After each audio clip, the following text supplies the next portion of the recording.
Ya está con nosotros Eduardo Calixto, jefe de neurobiología del Instituto Nacional de Psiquiatría Ramón de la Fuente. Bienvenido. Un gusto y un honor, siempre. Y nuestro tema hoy, y tú nos vas a poder aclarar, es ¿por qué las mamás, las mujeres tenemos este tema, muchas, de ser mamá, ¿no? Sí. Y la otra es, en el momento en el que eres mamá, a lo mejor nunca habías leído nada, ni un solo libro, pero sabes qué necesita tu hijo, sabes reconocer su voz, sabes cómo amamantarlo, sabes cómo cuidarlo. Es como un conocimiento que está en nuestro tuétano.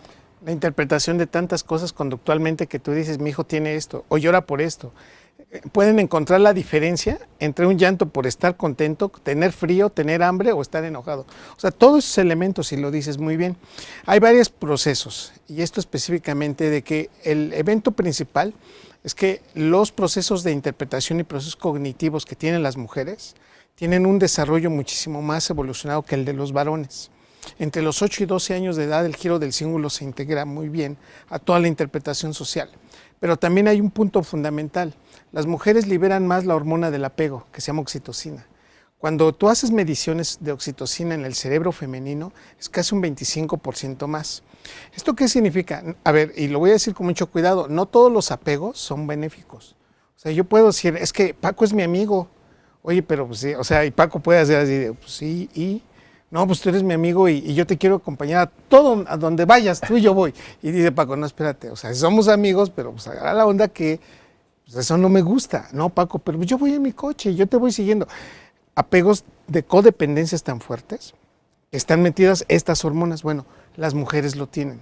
En parte, esto explica por qué durante todo el proceso de evolución de una mujer, elabora apegos tan intensos que tú dices, no puedo creer que tu hijo teniendo 40 años todavía te estés preocupando y estés llorando porque lo dejó la novia. Oye, por favor, María, déjalo madurar. No, es mi hijo y siempre lo va a hacer, ¿no?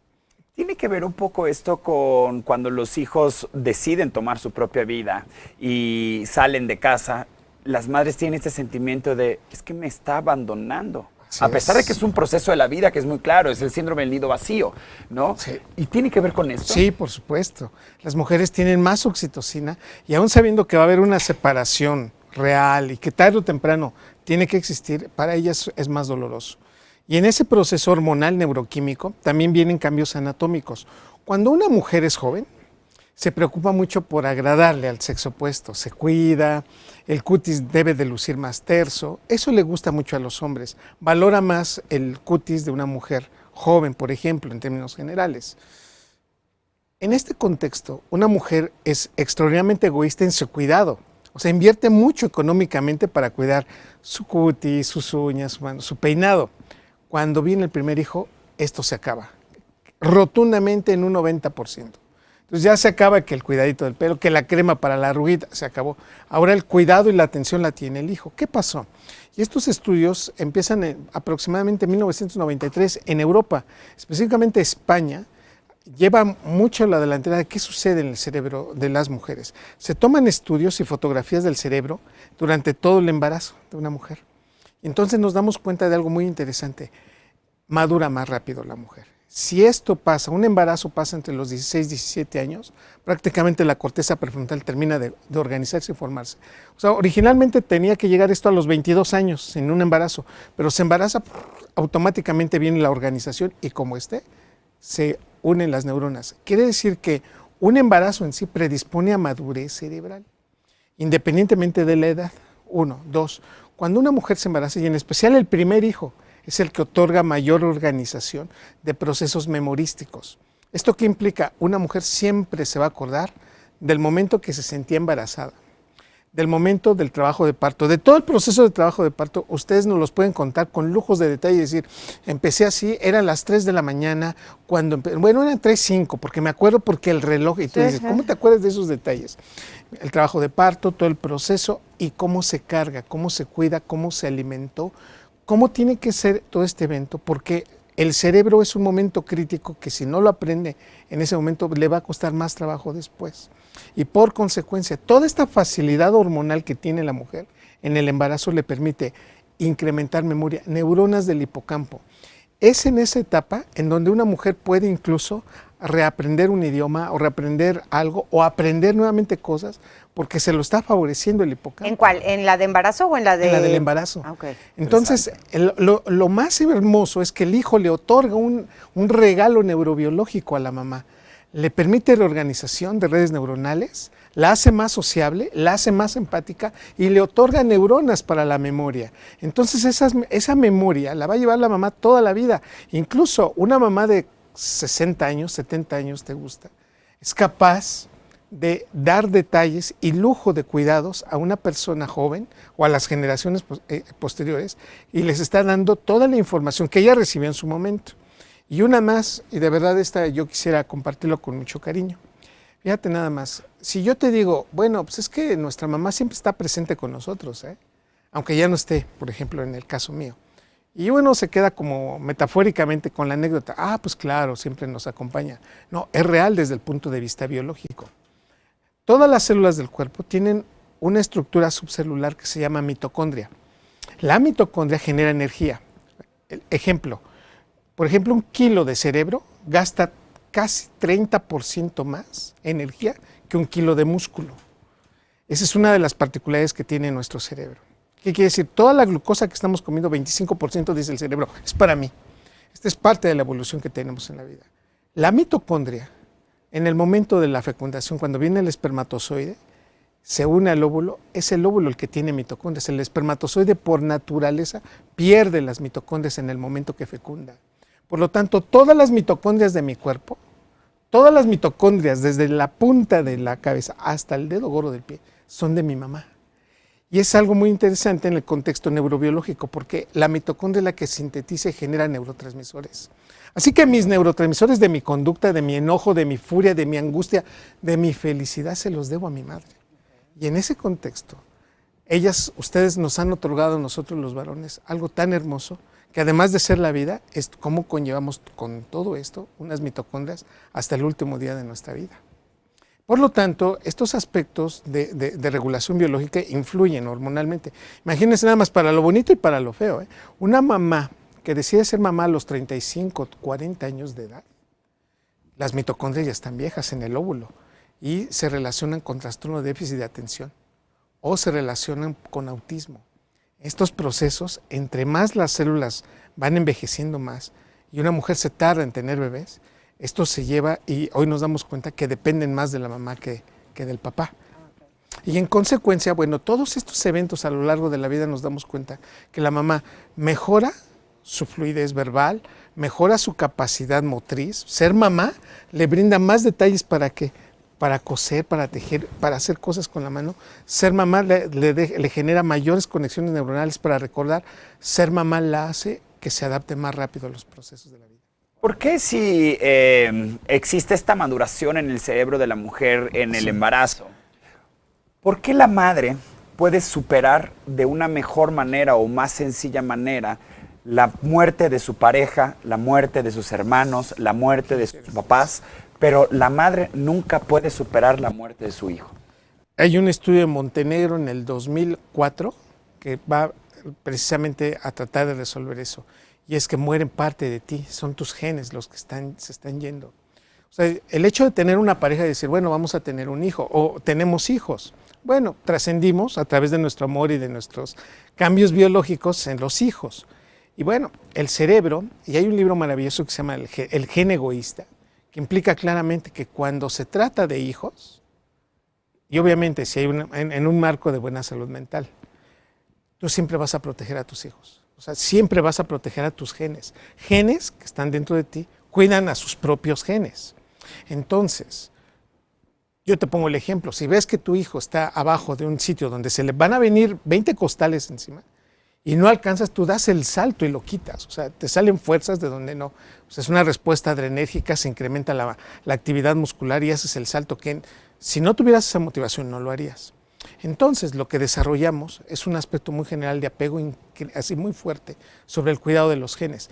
Esto no pasaría, Paco, y lo digo con todo respeto, cuando te casas con una pareja, ella ya tiene hijos y después tengo hijos con ella misma. O sea, hay hijos mezclados entre los que ella tenía con los míos y siempre voy a cuidar más a los míos. Qué fuerte. Ese tipo de cosas sí tenemos que entenderla. No es un proceso de elección o que yo diga voluntariamente, ¿sabes qué? Pues es que, pues así. No, biológicamente el gen se va y dice, protejo al mío. Qué bueno que nos estás explicando esto, porque en algunas familias justamente se ha dado esta situación. O sea, hay hijos, los tuyos, los míos, los nuestros, ¿no? Los que ya tenías. Y cuando alguien dice, pero es que a mí sí me hacían una diferencia, yo siempre sentí una diferencia marcada, pues ahí tienen ustedes la razón. No es que quisieran hacerlo, era simplemente un tema biológico. Regresamos con Eduardo Calixto. Estamos hablando de por qué las mamás tenemos, mira, la mente así, cachamos a... Mamá, hay 20 en mis niños. ¿Y tú sabes cuál era tu hijo? Regresamos platicando con Eduardo Calixto, jefe de neurobiología del Instituto Nacional de Psiquiatría Ramón de la Fuente, neurofisiólogo, nuestro neurofisiólogo consentido. Y digo, tener una pareja como Calixto debe ser lo máximo, porque él debe de llegar, ¿no? Y verte y decir, uy, no, si le digo algo ahorita, el giro del cíngulo se va a elevar al cuadrado y entonces me va a contestar porque el mitocondrio, ¿no? Sí. ¿Así? Y va a liberar prolactina y me va a decir que no. Ya es muy retentado el hipotálamo, ¿no? Es correcto, es correcto. Ok, Eduardo, Sí. Esto que comentaba antes de ir a pausa, ¿por qué las mamás reconocemos el llanto de nuestros hijos, la Sí. voz de nuestros hijos en un centro comercial, en la tienda más llena, en el Sí. mercado, en los juegos? Con la entonación que te dicen, mami, mamá. Tú identificas en menos de 3 segundos la intención Claro. de la vocalización. Se llama prosodia. La mujer tiene una capacidad de interpretación de la prosodia 3 veces mayor que la del varón. El papá escucha la voz de su hijo y dice, bueno, yo no estoy escuchando eso. Lo que me estás diciendo, pues yo nunca lo entendí. Y la mamá dice, bueno, hijo, marido o esposo, te lo dijo desde el momento en que te habló por primera vez. O sea, ¿cómo es posible? Sí, la región de la parte donde se interpreta la audición, que es la región temporal izquierda, está más desarrollada en las mujeres. Y esto empieza desde los 4 años de edad. Esto explica en parte porque una mujer, incluso su verbalización, su vocalización, es muchísimo más rápida y más extensa durante toda la vida. No solamente interpretan sus palabras, sino interpretan las que lo dicen. Y ustedes, mujeres, son capaces de insinuar, de decir cosas con tan solo cambiar y modificar una sola palabra, aspecto que nosotros no tenemos. Y esta organización depende mucho de estrógenos. Por eso las mujeres más femeninas, más estrogénicas, son las que expresan más este evento. Y tú dices, bueno, es que yo no te dije eso, Guadalupe, y ella se queda así de, ¿cómo no? Si vamos en el coche, y hasta, es más, hasta mencionaste tal cosa. Claro. Y tú dices, ¿pero cómo? No es posible. Lo tienen ustedes con mayor énfasis a nivel cerebral. Y nos acordamos de todas las pasadas, entonces, ¿cómo no? Igualito pasó la otra vez que te dije que veníamos en el metro, Sí. o sea, Y me quedaba un cuarto de gasolina. Sí, sí, sí, Exacto. sí. Y te dan elementos que tú dices, sí, es real, las mamás, las mujeres tienen esto. Y cuando se embarazan, potencian estos factores. Por eso, desde las primeras entonaciones del llanto del bebé, la mamá lo detecta. Pero todavía hay todavía más procesos. La madre, cuando está en la gestación, es capaz de sincronizar el corazón de su hijo. El hijo no sabe qué realmente está pasando porque todavía no entiende palabras. Afuera está el papá gritando, no, pues es que yo hice eso. El bebé no entiende en realidad las groserías, eso no lo entiende. Lo que sí entiende es la prosodia. Bueno, y asocia el incremento de frecuencia cardíaca. El niño también empieza a incrementar su frecuencia cardíaca. Y es real que se asusta porque la mamá se está asustando. Claro. Es real que siente el estrés porque la mamá está sintiendo el estrés. Y en consecuencia este factor lo empieza a aprender desde la etapa intrauterina. ¿Cuándo empieza a oír el niño? Después del 7º mes. Y es cuando ya asocia la voz de su mamá con la frecuencia cardíaca, con la frecuencia suya, empieza a interpretar y dice, bueno, ahora sí empiezo a ordenar mucho mejor todos los conceptos. ¿Qué significa eso? Que lo primero que escucha el ser humano es la madre. Y ese factor lo va a llevar toda la vida. Si algo nos va a tranquilizar y nos va a liberar oxitocina a todos los seres humanos, es la voz de la madre. Y es por eso que muchas voces parecidas a la de mamá, inmediatamente nos cachan y dicen, ah, caray, esa voz es como la de mi mamá, y nos tranquilizan. A ver, Eduardo, normalmente cuando hablamos de la mamá, decimos, no, es que la mamá es lo máximo, la mamá es puro amor, la mamá se quita el bocado de la boca para dárselo al hijo, la mamá da todo por sus hijos. Sin embargo, no todas las mamás, ¿no? Debemos de ser sinceros en esto y ver que sí, una gran cantidad de las mamás, pero hay muchas mamás que no desarrollan, a ver, que su embarazo no es un embarazo alegre ni es un bebé deseado. 2, que nace el bebé y... Cárgalo tú. ¿No? Que puede No lo durar momentos. unos días o puede durar toda la vida. Y que hay muchos hijos que dicen, es que yo de mi mamá nunca recibí un beso, un cariño, una palabra, y al contrario siento como que hasta le molesto. Es más, Exacto. hay muchas madres que han abandonado a sus hijos. Así ¿Ok? es. ¿Por qué? El ¿Qué lado pasó oscuro. ahí? El lado oscuro del cerebro maternal y también que se aprendió en las primeras etapas en la vida. Hoy reconocemos que las mujeres que fueron abandonadas, que no fueron queridas o que no les desarrollaron el proceso de apego, hacen esto prácticamente toda la vida.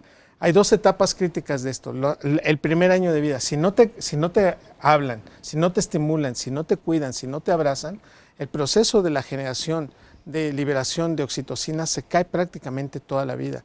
Hay estudios todavía incluso que se van más atrás y dicen, hay una gran diferencia si nació por trabajo de parto que por cesárea. Hoy se sabe que los niños que son queridos, que son deseados y que vienen con trabajo de parto, desarrollan habilidades sociales, emocionales muy importantes toda su vida. Sin embargo, aquellos que nacieron por cesárea disminuye la liberación de oxitocina. Pero por otro lado, las mamás, en el terreno específicamente de formación, de contacto físico, imagínense nada más, y esto lo vemos desde los simios, ve la comparación que voy a hacer. Desde que están pequeñitos los simios, chiquitos, hembras y machos, les das a escoger un juguete. Y desde ahí las hembras escogen muñequitas, las hembras, para abrazarlas y subirse al árbol y cuidarlas. Son muñequitos. Los machos escogen pelotas o cochecitos y avienten desde los simios. Bueno, nos lo trasladamos al parte humano. Y aquí tenemos desarrolladas ciertas áreas del cuidado de la especie. Lo dijo muy bien Paco cuando entró el programa.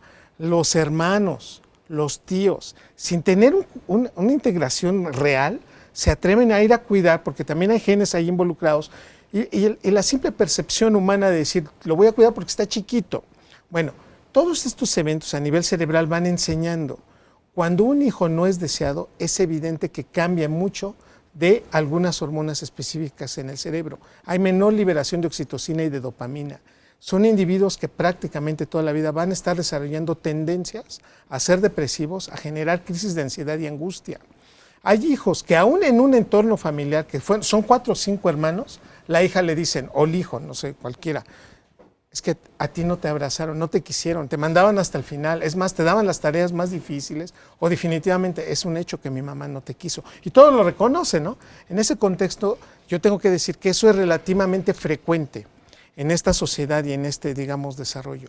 El cerebro humano jerarquiza cariños. No podemos querer a todos por igual. ¿No? No, el cerebro está imposibilitado para hacer eso. Si alguien me dice, doctor, yo tengo evidencia que mi mamá nos quiso a todos por igual. Alejandro 1, Alejandro 2 y Alejandro 3 nos quería a todos y hasta Alejandra.